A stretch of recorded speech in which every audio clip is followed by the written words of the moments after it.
어른이 되고 난 다음에도 어릴 때 경험하고 보았던 자기 부모님의 모습이 사진처럼 남아있는 경우가 종종 있습니다. 어, 사랑이 많은 부모님 밑에서 자라신 분들은 부모님이 화내셨던 모습이 사진처럼 남고요. 맨날 화내셨던 부모님들인 같은 경우에는 어쩌다가 한번 사랑해 주신 그 기억이 사진처럼 남습니다. 그때 표정, 그때 내가 받았던 느낌, 그때 상황 같은 게 아주 강렬하게 뇌리에 남는 거예요. 왜 이렇게 기억에 남아 있느냐? 평소에는 그렇지 않았던 부모님이 화를 내시는 모습, 혹은 사랑을 해주시는 모습이 내 마음속에는 굉장히 낯설게 느껴지기 때문에 그 기억이 오랫동안 남는 것 같습니다.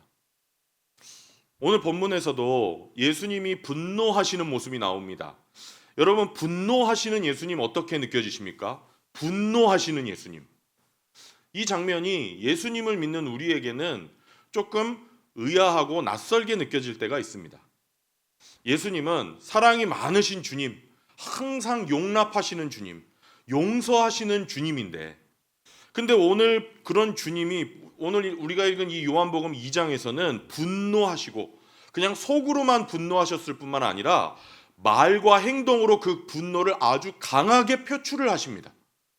왜 그러셨을까? 주님을 사랑하고 주님을 섬기기 원하는 사람은 주님이 분노하시는 모습을 보고 이런 생각이 듭니다. 아, 나는 주님을 분노하게 하지 말아야지. 나는 주님이 마음 아파하시는 일은 하지 말아야지. 예수 믿는 사람에게는 이런 소원이 있기 때문에 오늘 본문의 말씀이 우리에게는 더욱 중요하다. 저는 그렇게 생각합니다. 그래서 첫 번째로 예수님이 분노하신 이유에 대해서 한번 생각해 보겠습니다. 예수님이 분노하신 이유. 과연 그 사랑의 예수님이 왜 이렇게까지 분노하셨는가? 예수님이 분노하시는 오늘 본문의 모습은 유월절날 예루살렘에서 있었던 일입니다. 유월절은 우리나라로 치면요, 대한민국으로 치면 굉장히 비슷한 명절은 아니죠. 국경일이 하나 있습니다. 영적인 것을 빼면 굉장히 비슷한 날이에요. 그게 뭘까요? 광복절입니다.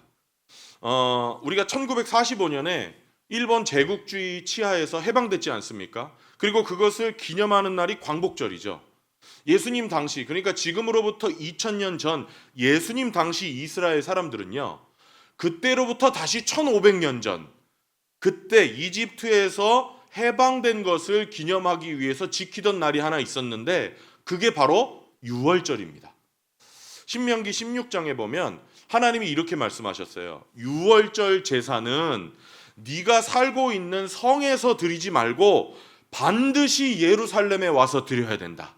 이렇게 하나님이 구약 성경에 명령을 하셨어요.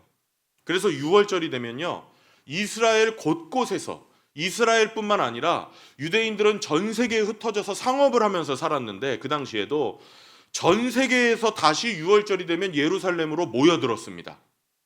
그 당시에 예수님 당시에 예루살렘에 상주하는 인구가 5만 명 정도 됐다고 해요. 몇 명이요? 5만 명. 근데 유월절이 되면요, 최소한 4배로 불어났다고 합니다. 그래서 유월절 예루살렘은 기본적으로 20만 명 이상이 되었다고 해요. 생각해 보십시오. 6월절 예루살렘까지 갈 필요도 없이 우리 교회가 지금 한 50명 정도 모여서 예배 드리는데 이 똑같은 공간에 한 200명이 모였다고 생각해 보세요. 어떨 것 같아요? 여기 200명이 지금 들어왔어요. 한 번에 예고 없이. 어떠세요? 얼마나 복잡하겠어요. 그렇지 않겠습니까? 이 복잡한 6월절에 예수님이 성전에 가신 겁니다. 그리고 그 성전에서 예수님이 분노가 폭발하셨습니다.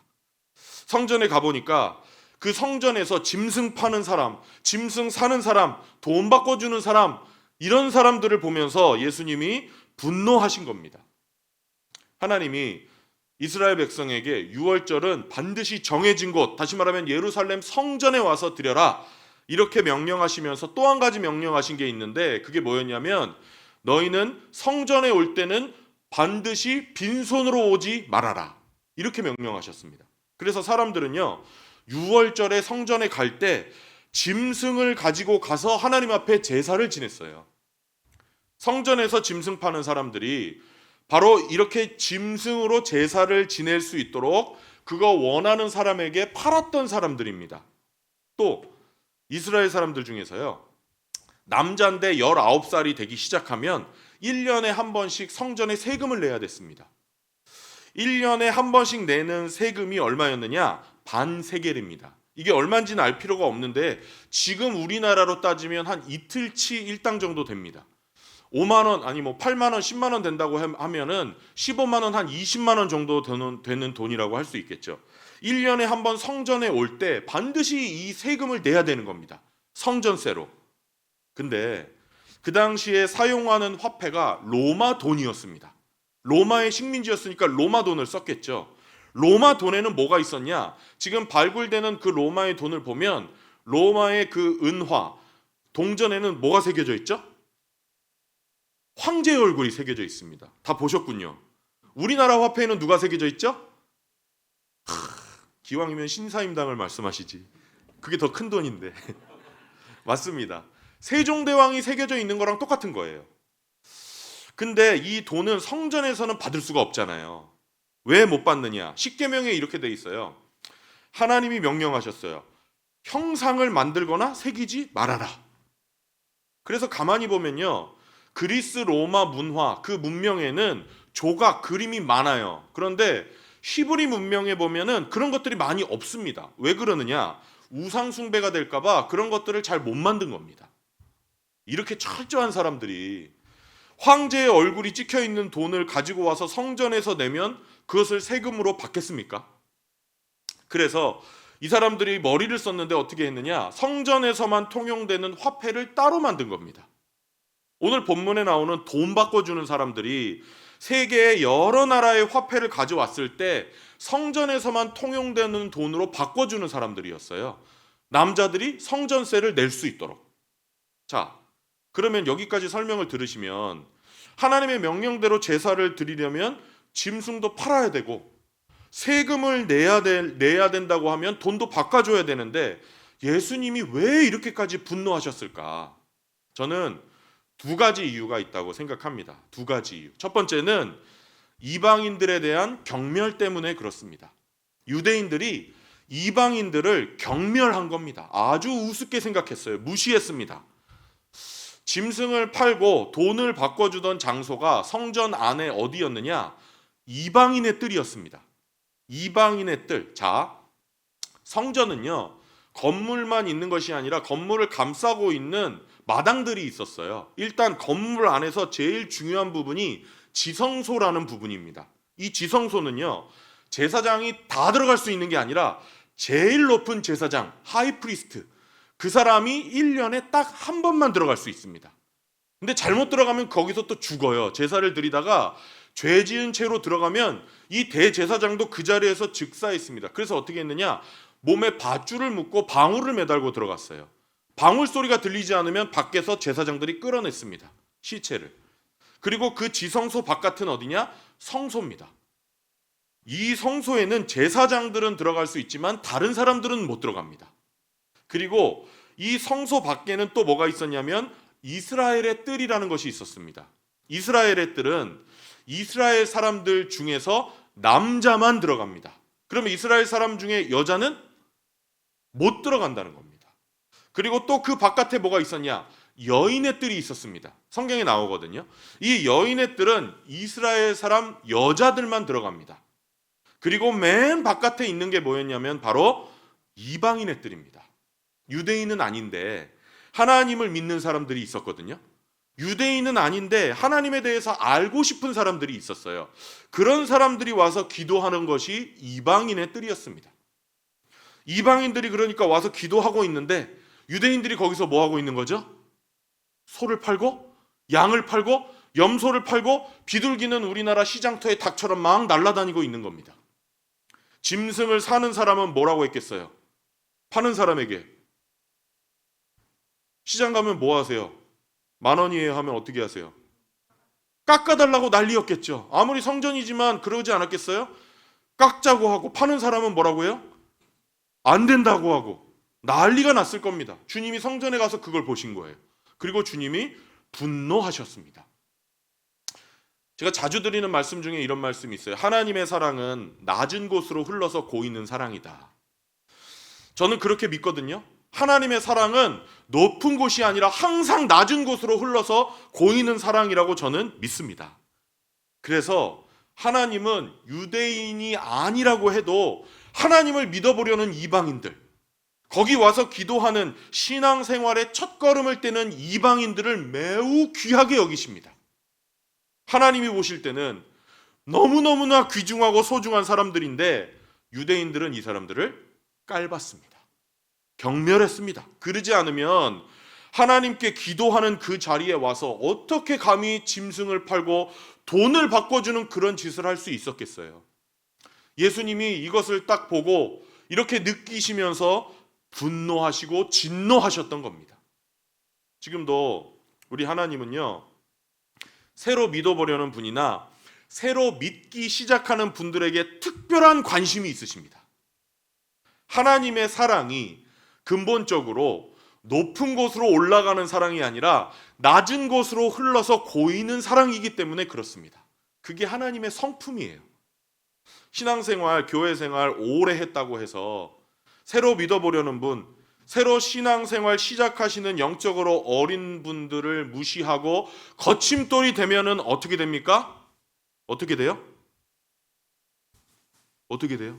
제가 여태까지 설명드렸는데 하나님이 진노하십니다. 하나님이 분노하십니다. 그래서 저는 우리 교회 초점이 항상 새롭게 믿어보려는 분, 새로 시작하는 분들에게 집중되기를 바랍니다. 이게 우리가 하나님을 기쁘시게 하는 길이기 때문에 그렇습니다. 하나님이 원하시는 교회, 하나님이 사랑하는 교회가 되려면 우리의 관심이 항상 새로 믿어보려는 분, 새롭게 첫걸음을 떼시는 분, 우리 교회에 처음 오신 분들에게 집중되어야 할 줄로 믿습니다. 하나님의 이런 사랑을 알았던 바울도 이렇게 얘기해요. 로마서 15장 1절입니다. 시작. 우리는 믿음이 약한 사람들의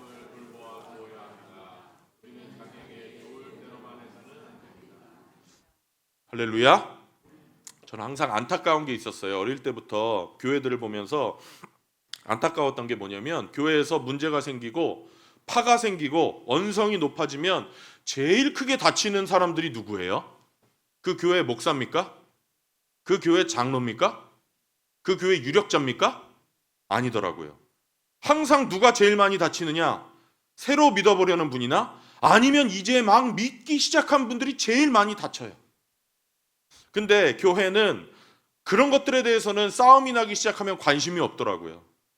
오래 믿은 분들이 내가 하는 발언이나 내가 지금 하는 행동이 어떤 결과를 가지고 오는지 생각하지 않습니다.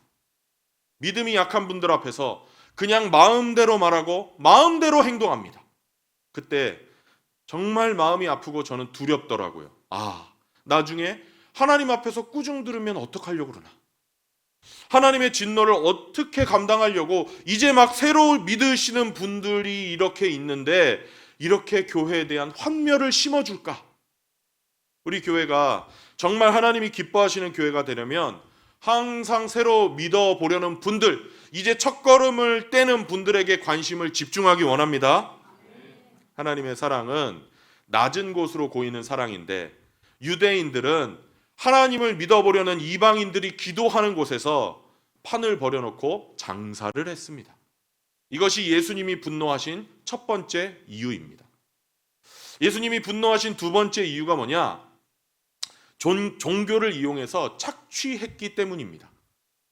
사실 역사적으로 보면요, 성전에서 돈 바꿔주고 짐승 파는 것 자체가 잘못된 겁니다. 원래는 돈 바꿔주고 짐승 파는 장소는 감람산에 있는 작은 마을에 따로 있었어요. 이스라엘 사람들이 전 세계에서 오고 전국에서 오기 때문에 짐승을 끌고 올 수는 없잖아요. 그렇기 때문에 건너편, 골짜기, 예루살렘 성 골짜기 건너편에 감람산이 있었는데 거기에 그런 마을을 따로 만들어 두었었습니다. 공회에서 결정을 했어요. 그런데 가야바라는 제사장이 돈을 벌어볼 목적으로 성전 안에서 상거래를 할 수 있도록 허가를 내준 겁니다. 그래서 이 난리가 나게 된 거예요. 돈을 바꾸러 온 사람들은요, 그 당시에 원금의 6분의 1 정도를 이자로 내야 됩니다. 몇 분의 몇이요? 선이자를 떼고 돌려받는 거예요. 16% 정도를요. 근데 이 정도면은 굉장히 나빠요? 괜찮아요? 괜찮아요? 나쁘잖아요. 근데 이 정도만 돼도 역사학자들은 괜찮은 거라고 얘기합니다. 왜냐하면 16%, 6분의 1은 그 당시에 미니멈이었고 사실은 평소에는 부르는 게 값이었다고 합니다. 바꿔주는 사람 기분에 따라서 많은 경우에 50% 이상을 뜯어갔다고 해요. 성전을 철저하게 돈 버는 장소로 이용했던 겁니다. 성경에 보면 제사에 쓰이는 짐승은 흠이 없어야 된다고 했어요. 눈이 멀었다던가 피부가 더럽다던가 이런 짐승으로 제사 지낼 수 없었습니다. 근데 짐승을 딱 보고 이 짐승이 흠이 있는지 없는지를 누가 판단합니까? 짐승 가져온 사람이 판단할까요? 제사장이 판단할까요? 제사장이 판단했습니다. 그래서 다른 데서 짐승을 사오면 딱 이렇게 말합니다.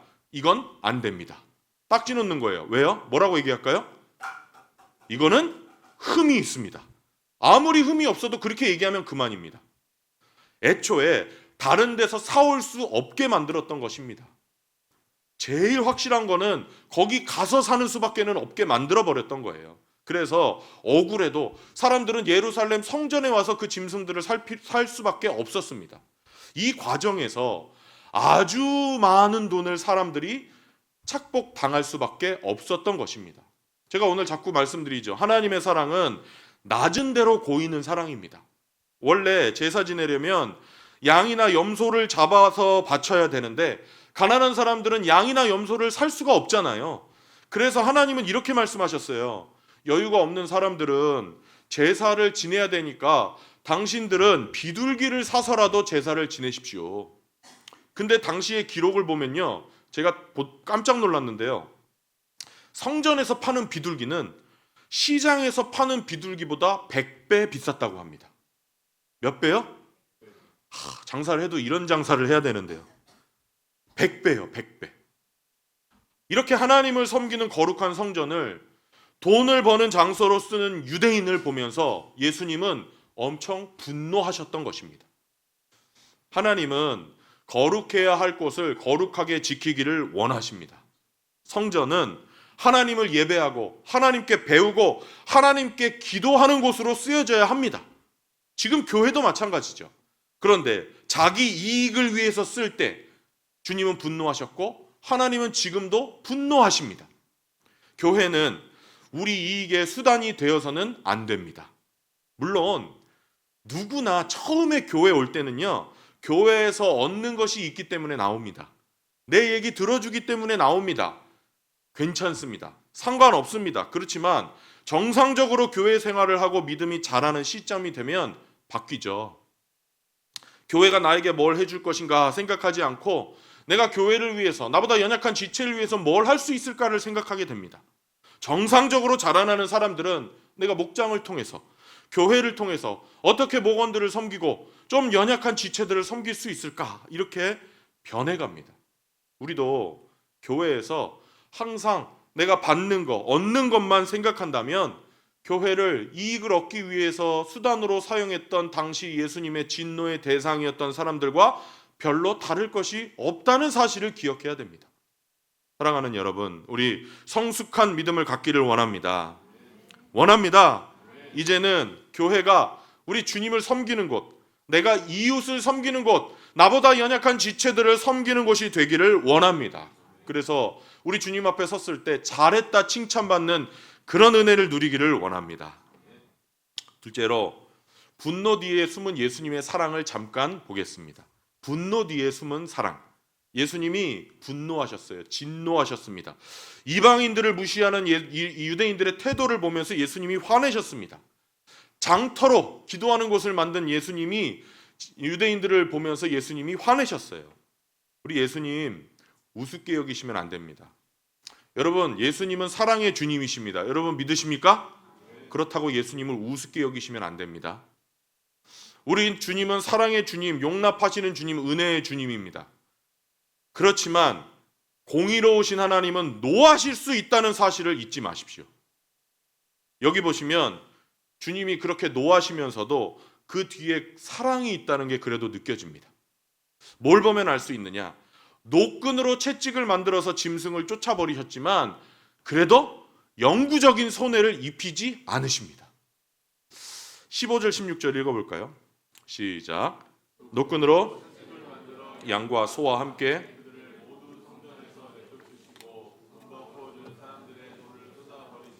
상을 둘러엎으셨다. 비둘기 파는 사람들에게는 이것을 걷어 치워라. 내 아버지의 집을 놀랍지 않으십니까? 저는 이 말씀을 이번에 읽으면서 놀라운 게 짐승을 내쫓아 버리셨지만 가서 다시 데리고 오면 그만이잖아요. 돈을 쏟아 버리셨지만 어떻게 하면 되죠? 다시 주워 담으면 그만입니다. 비둘기는 내쫓으면 어떻게 돼요? 날아가니까 어떻게 하시죠? 예수님이 야야 너 여기 이러고 있지 말고 다 가지고 가라 말로 하셨어요. 저는 이게 우리 주님의 성품이라고 믿습니다. 우리 주님은 우리를 훈련하시는데 그 훈련 중에 언제든지 항상 사랑과 위로와 격려와 권면이 숨어 있어요. 바울이 이 사실을 알고 이렇게 말했죠. 하나님은 우리가 감당하지 못할 시험은 허락하지 않으십니다. 우리가 감당하지 못할 것 같으면 피할 길을 반드시 마련해 주십니다.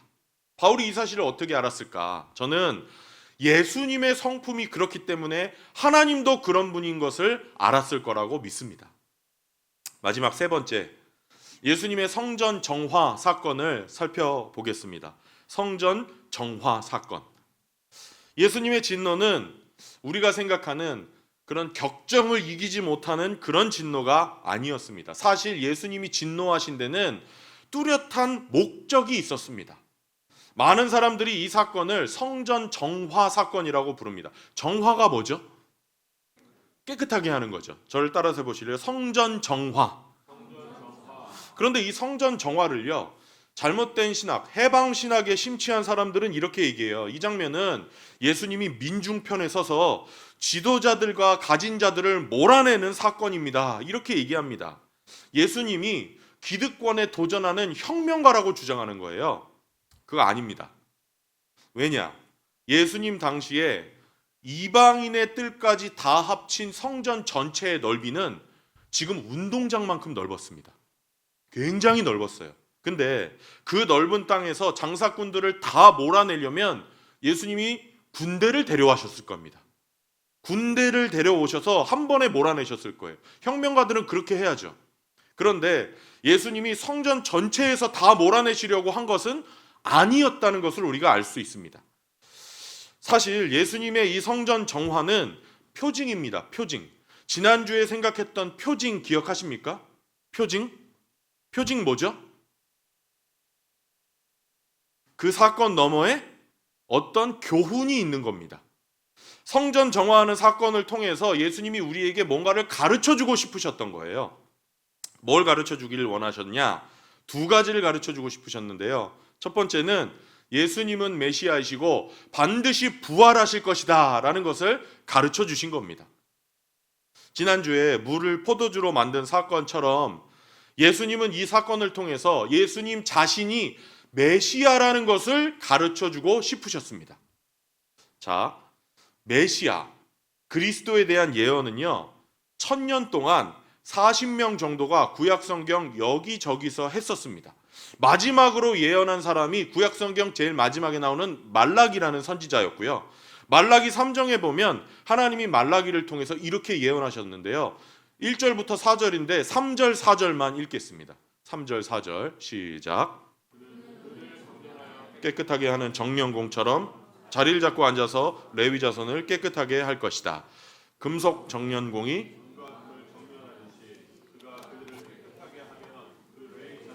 나에게 제물을 드리게 될 것이다. 유다와 옛날처럼 유대인들이 이 말라기의 예언을 다 알고 있었어요. 타락해서 제사를 제대로 못 드리는 날이 올 것인데 그때 깨끗하게 레위인들을 정화시켜줄 누군가 나타날 것이다. 그러면 그 짐승으로 올바로 제사를 지낼 수 있을 것이다. 이게 그래서 메시아에 대한 예언이었습니다. 예수님이 성전 정화하신 것은 너희들 그 예언 알고 있지. 내가 바로 그 메시아다라는 것을 알려주기 위해서 그 일을 행하신 겁니다. 예수님이 그렇게 상을 뒤집어 엎으셨을 때 유대인들이 그래서 한 번에 이게 무슨 뜻인지 알아들었어요. 그래서 오늘 본문 18절에서 이렇게 질문한 거예요. 18절 시작. 이 사람들이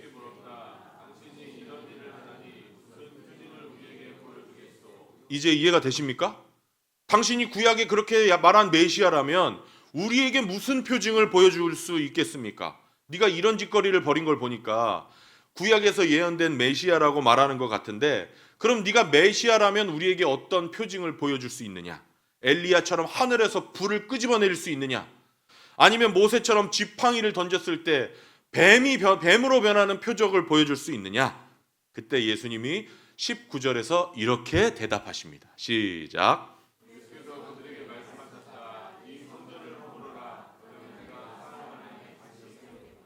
성전을 허물어라. 그러면 3일 만에 내가 다시 세우겠다. 장차 있을 부활을 예수님이 말씀하신 겁니다. 근데 사람들은 이게 무슨 말인지 못 알아들었습니다. 그래서 20절에 이렇게 다시 말합니다. 20절 시작. 말하였다. 이 성전 짓는데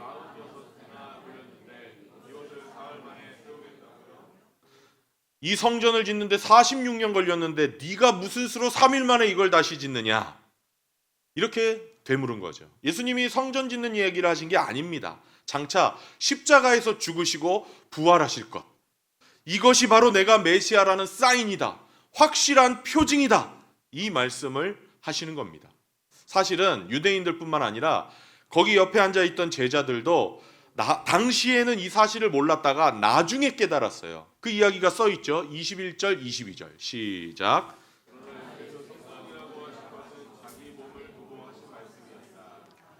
제자들은 예수께서 기억하고서 아멘. 여러분이 잘 아실 텐데 마태복음에 보면요 12장에서 이 똑같은 사건에서 예수님의 이 이야기를 듣고 다시 한번 다른 사람들이 예수님께 또 도전합니다. 표징을 보여주십시오. 그때 예수님이 이렇게 말씀하세요. 39절 40절 시작. 악하고 음란한 세대가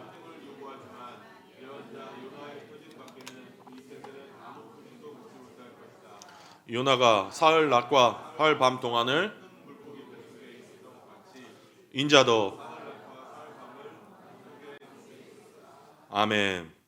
예수님은 내가 바로 하나님이 보내신 자고 인류의 죄를 구속하기 위해서 온 메시아라는 것을 말씀하시기 위해서 부활에 대해서 지금 말씀하시는 겁니다.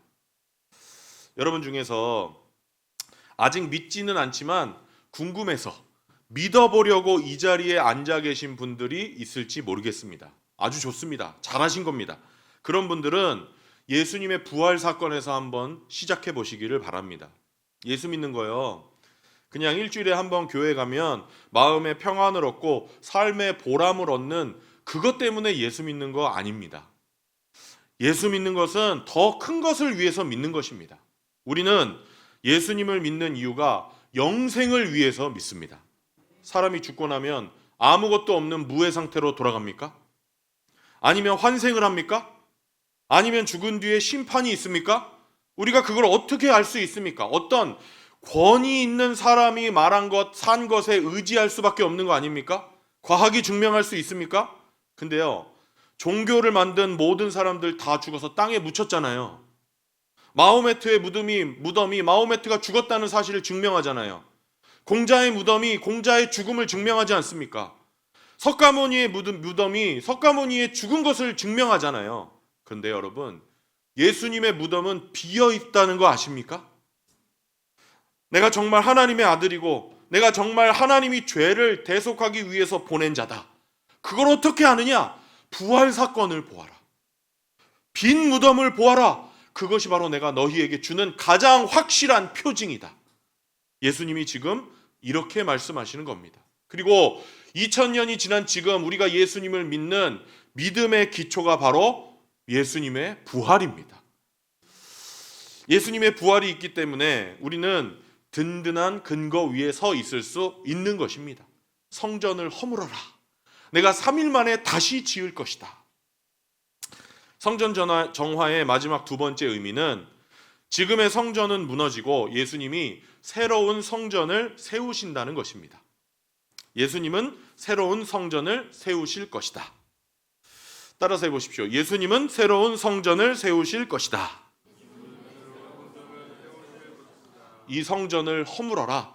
형식적으로 돼버린 이 성전, 시장터가 돼버린 이 성전, 이거 다 허물어라. 내가 진짜 성전을 앞으로 세울 것이다. 뭘 세운다는 말씀이시죠? 뭘요?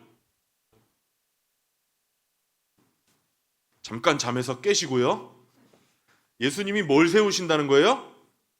교회를 세우신다는 겁니다. 구약에 성전이 있었지만 허물어라. 이제는 내가 교회를 세울 것이다. 교회를 말씀하고 계신 거예요. 이 약속의 말씀 때문에요, 구약 성경에는 성전이 건물을 지칭하는 말로 쓰여졌지만 신약 성경에는 단 한 번도 성전이 건물을 지칭하는 데 사용된 적이 없습니다. 건물은 우리는 편의상 예배당을 성전이라고 부르죠. 그렇지만 이 건물은 신약 시대에 와서는 예배 장소, 교회당이 되었습니다. 신약 성경이 말하는 성전이 그렇다면 도대체 뭐냐? 구약이든 신약이든 하나님이 거하시는 곳이 성전입니다. 하나님의 영이 거하는 곳이 성전이에요. 그런데 구약 시대에는 이렇게 하셨어요. 내가 너희가 짓는 성막에, 너희가 짓는 성전에 가서 거하겠다. 그 지성소에 내가 있겠다. 지성소는 내가 있는 곳이기 때문에 대제사장도 한 번만 들어와라. 내 얼굴을 보면 큰일 난다. 그렇게 하셨습니다. 그런데 신약에는 예수님을 주님으로 영접해서 그 안에 성령을 모신 사람들의 모임이 성전이 된다는 것입니다. 이제 더 이상 우리가 제사를 드리기 위해서 저 멀리 예루살렘에 찾아갈 필요가 없게 된 것입니다. 성전이 된 우리가 모이면 성전이 되는 것입니다. 그래서 고린도전서 3장 16절 바울이 이렇게 얘기합니다. 17절 시작. 여러분은 하나님의 성전이며 하나님의 성령이 누구든지 하나님의 성전을 파괴하면 멸하실 것입니다. 하나님의 성전은 거룩합니다. 여러분은 하나님의 성전입니다. 이제 하나님이 구약 시대처럼 안 하시고요, 주님의 이름으로 모인 곳에 거하시겠다라고 약속하셨습니다. 그래서 예수님이 말씀하셨죠. 두세 사람이 내 이름으로 모인 곳에 내가 그 안에 있겠다. 예수님을 주님으로 영접한 사람들의 모임이 성전이기 때문에 그렇습니다. 근데 여기 고린도전서 3장에서 누구든지 하나님의 성전을 파괴하면 하나님도 어떻게 하시겠다고 했어요? 하나님도 다시 한번 띄워주세요. 누구든지 하나님의 성전을 파괴하면 하나님도 어떻게 하신다 했어요? 그 사람을 파괴하시겠다고 했어요. 하나님도 그 사람을 멸하시겠다고 했어요. 우리의 이 모임이 인간적인 모임이 아닙니다. 우리의 이 모임이 세상을 이야기하는 모임이 아닙니다. 인간적인 조직이 아닙니다. 하나님이 거하시는 성전입니다. 그래서 하나님이 경고하셨어요. 하나님의 교회를 파괴하는 사람은 나도 파괴할 것이다. 교회를 깨고 교회를 더럽히고 팔을 나누고 사람끼리 싸움이 벌어진다. 하나님도 그들을 파괴할 것입니다. 성경의 이 무서운 경고를 반드시 기억하시기를 바랍니다. 우리 힘써서 하나님의 성전인 창대교회 공동체를 말씀대로 지켜나가기를 원합니다. 오늘 말씀의 결론으로 이렇게 말씀드립니다. 나는 거룩한 성전입니다. 따라서 해보겠습니다. 나는 거룩한 성전입니다. 다시 한번, 성전이 이렇게 축 늘어져 있으면 안 되시잖아요. 나는 거룩한 성전입니다. 맞습니다. 하나님의 영이 거하시는 곳이 성전이기 때문에 우리 한 사람 한 사람도 성전입니다. 우리 각자의 몸이 성전입니다. 우리의 마음이 성전입니다. 고린도전서 6장 19절 읽겠습니다. 시작. 여러분의 몸은 여러분 안에 계신 성령의 것을 알지 못합니까? 여러분은 성령을 하나님으로부터 받아서 모시고 있습니다. 여러분은 자신의 것이 아닙니다. 아멘. 고린도 교회에 보내는 바울의 편지인데요. 그 당시 고린도라는 대도시였는데 이 도시의 수호신이 그리스 로마 신화에 나오는 비너스였습니다. 비너스를 모시는 신전에 가서 비너스 신에게 제사를 지낼 때 비너스 신을 기쁘게 하는 제사 방법이 뭐였냐면 신전에 있는 남녀 사제들과 성행위를 했습니다. 그렇게 타락한 도시가 고린도였어요. 근데 예수님을 믿는 사람들 중에서도 그게 잘못된 것인 줄 모르고 여전히 자기들의 수호신으로 비너스를 동시에 믿으면서 거기 가서 그 짓을 하는 사람들이 있었습니다. 그래서 바울이 이렇게 말하는 거예요. 너의 몸은 성령이 거하시는 성전이라는 것을 알지 못하느냐. 여러분, 우리 몸이 성전입니다. 우리가 성전입니다. 우리가 성전이라면 기억해야 될 것이 있습니다. 성전을 정화시킨 예수님은 신약의 성전인 우리 몸도 우리 마음도 정화시키고 변화시킨다는 사실입니다. 겉으로 볼 때는 우리 다 멀쩡하지만 속은 얼마나 부패합니까? 속이 얼마나 썩어 있습니까? 우리 마음이 얼마나 시기가 숨어 있고 교만이 숨어 있고 음란이 있고 분노가 있어요. 근데 우리 몸은 성전이기 때문에 예수님을 믿고 나면 하나님이 우리에게 오셔서 변화의 작업을 시작하신다는 거예요. 예수님이 성전을 엎으셨던 것처럼 말이죠. 예수 믿고 나면요, 성령님이 우리 마음속에서 시작하세요. 근데 이게 쉬울까요? 어려울까요? 자, 저를 한번 보십시오. 다 끝났습니다. 이게 쉬울까요? 어려울까요? 이게 어려울 뿐 아니라 괴로워요. 괴로워요. 그래서 어리석은 사람들은 자꾸 도망가려고 합니다. 그 변화가 하나님 사랑인 줄도 모르고 그 끝에는 자기에게 얼마나 큰 유익과 혜택이 있는 줄을 모르고 자꾸만 성경에 나오는 탕자처럼 멀리 나는 변화가 싫습니다. 여태까지 힘든 게 하나님 때문이었어요? 내 자아 때문이었어요? 솔직히 한번 대답해 보세요. 여태까지 내가 이렇게 힘든 게 하나님 때문이었습니까? 내 자아 때문이었습니까? 정작 제일 힘든 분들은 대답 안 하시고 내 자아 때문에 힘든 거죠. 하나님 때문에 힘들었습니까, 우리가? 그런데 내 자아가 힘들어서 하나님은 내 자아를 변화시켜 주겠다고 하시는데 싫어요. 싫습니다. 변화되기 싫습니다, 하나님. 왜 그래요? 내가 하나님인 걸 포기하기가 싫은 거예요. 하나님은 나한테 오셔서 하나님 노릇하면 안 됩니다. 내가 여전히 내 인생의 하나님입니다. 변화의 과정과 결과가 하나님의 유익이 아니라 내 유익인데 그거를 계속 발로 차버립니다. 혹시 하나님은 계속 변화, 정화의 작업을 하시는데 버티고 있는 분 계세요? 성경은 참 좋은 게요, 그런 분들을 채찍으로 들어서 때리는 게 아니라 항상 격려하신다는 거, 저는 그게 참 좋아요. 마지막으로 마태복음 11장 28절 보시고 여러분 힘을 내십시오. 읽겠습니다. 시작. 모두 내게로 오너라. 내가 너희를 쉬게 하겠다. 아멘. 그렇습니다. 오십시오. 그냥 오십시오. 일단 오십시오. 그리고 예수님을 주님으로 영접하십시오. 하나님이 나의 왕이라고 고백하십시오. 그러면 예수님이 십자가의 은혜를 통해서 나를 자녀 삼아 주시고 하나님이 나를 의롭다 해 주실 줄로 믿습니다. 여러분 이기적인 마음 갖고 계십니까? 오십시오. 교만한 마음 갖고 계세요? 오십시오. 남의 말 쉽게 막 하는 습관 가지고 계십니까? 오십시오. 남들 모르게 음란한 삶을 살고 계십니까? 예수님 앞으로 오십시오. 노름에 쩔어 있고 술에 쩔어 있고 광인처럼 살고 계십니까? 예수님 앞으로 오십시오. 나는 좀 사기성이 있습니까? 도둑질하는 게 습관이 되어 있습니까? 다 좋습니다. 도둑놈도 좋고 사기꾼도 좋고 다 좋습니다. 예수님 앞에 오십시오.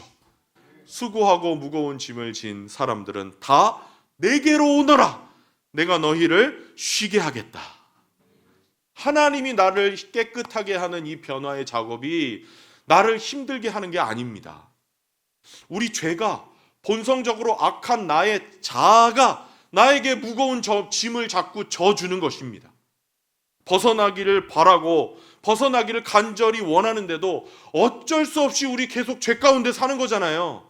다 우리 거기서 벗어나기를 바라지 않습니까? 정말 벗어나고 싶은 무거운 짐 아니에요? 오십시오. 예수님이 반드시 쉼을 주실 줄로 믿습니다. 예수님이 우리를 영접해 주시고 의롭다 해 주십니다. 그렇지만 여러분, 마지막으로 하나님이 나를 용납해 주신 다음에는, 나를 자녀 삼아 주신 다음에는 나를 가만히 둘 거라고 착각하지 마시기 바랍니다. 하나님은 나를 하나님의 자녀로 만들어 주신 다음에는 예수님이 성전 정화하신 것처럼 내 마음속에서 변화의 작업을 시작하십니다. 내 마음에 있는 교만을 물리치기 위해서, 내 마음에 있는 이기심을 물리치기 위해서, 나를 노예로 만드는 그 못된 삶의 습관들을 물리치기 위해서 성전 정화 작업을 시작하십니다. 그리고요, 좋은 소식인데요, 하나님이 나를 사랑하시기 때문에, 하나님이 나를 너무 사랑하시기 때문에 나라는 성전이 깨끗해질 때까지 하나님은 이 작업을 멈추지 않으십니다. 그래서 예수 믿고 나서 조금 힘든 일이 벌어지면 이렇게 생각하시는 분들이 있어요. 예수 믿으면 복 받는다고 해서 교회 왔는데 이상하네? 내가 뭐 잘못 생각했나? 그렇게 생각하지 마십시오. 하나님이 날 사랑하는 줄 알았는데 이제는 미워하시나? 기도발이 떨어졌나? 그런 생각하지 마세요. 내가 구원을 잃어버렸나? 좌절하지 마십시오. 하나님이 나를 사랑하시기 때문에 내 삶에서 변화의 작업을 시작하신 것입니다. 그때는 불평하고 당황할 때가 아니라 하나님 앞에 엎드려서 회개하고 돌이켜야 할 때가 된 것입니다. 하나님이 나를 겸손하도록 변화의 작업을 하고 계시다면 저는 불평하고 원망할 것이 아니라 감사할 일이라고 생각합니다. 이 싸움을 계속해서 70이 되고 80이 되고 90이 되고 100세가 될 때까지 싸우시겠습니까? 아니면 하나님, 그냥 하나님께 나의 변화를 맡깁니다 라고 깨끗하게 맡기고 하나님이 기뻐하는, 하나님의 영이 거하기를 기뻐하시는 성전이 되어 사시겠습니까? 우리 교회 가운데 역사하시는 하나님의 이 변화의 물결에 함께 순종하기를 원합니다. 나의 삶에 디테일하게 역사하시는 주님이 이 변화 작업을 해나갈 때 기쁨으로 순종하시기를 바랍니다. 그래서 내가 봐도 아름답고 남들이 봐도 아름다운 모습으로 변화되는 그 영광을 누리기를 주님의 이름으로 축원합니다. 같이 기도하겠습니다.